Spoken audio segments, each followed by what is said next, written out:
నేను కాలేజ్ చదువుతున్న రోజుల్లో చాలా మంది నన్ను ఎగతాళి చేశారు. దేవుడు నన్ను తన సేవకు పిలుస్తున్నాడు, నేను సేవ చేయడానికి ఇష్టపడుతున్నాను. చాలా మంది నన్ను చూసి హేళన చేసిన వాళ్ళు ఉన్నారు. మీ నాన్నగారు పాస్టర్ గారు కాబట్టి నువ్వు కూడా సంచి చేసుకుని పాస్టర్ అయిపోతావరా?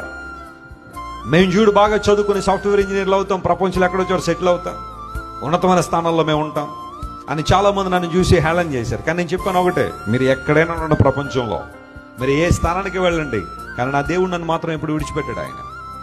ఆయన సేవ చేసిన ఏ ఒక్కరిని దేవుడు విడిచిపెట్టలేదు. ఆయన చిత్తానుసారంగా దేవుడు మమ్మల్ని కూడా దీవిస్తాడు, ఆశీర్వదిస్తాడు. ఈరోజు బహుశా చాలా మంది నా ఫ్రెండ్స్ లేకపోతే నా కాలేజ్ మేట్స్ చాలా మంది సాఫ్ట్వేర్ ఇంజనీర్లు అమెరికాలో ఇంగ్లాండ్లో సెటిల్ అయిపోయిన వాళ్ళు చాలా మంది ఉన్నారు. వారు అప్పుడప్పుడు నాకు ఈమెయిల్ పెడుతూ ఉంటారు, లేదంటే ఫేస్బుక్లో నా ప్రొఫైల్ చూసి మెసేజ్లు పెడుతుంటారు. వెస్లీ మేము గుర్తున్నామా, మనం కలిసి చదువుకున్నాం కాన్వెంట్లో, మనం కలిసి చదువుకున్నాం స్కూల్లో, మనం కలిసి చదువుకున్నాం కాలేజ్లో.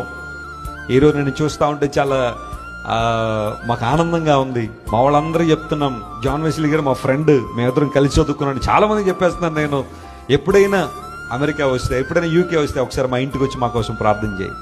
వాళ్ళందరూ చెప్పే మాట ఏంటో తెలుసా? గొప్ప గొప్ప ఉద్యోగాలు కలిగి ఉన్న మేము ఏదో 1-2 దేశాల్లో సెటిల్ అయిపోయాం. మేము విన్నాం ఇప్పుడు నువ్వు దాదాపుగా 100 దేశాలు తిరిగేసావని. ఇది కేవలం దేవుని కృప మాత్రమే. దేవుని నామమున స్తోత్రం కలుగును గాక.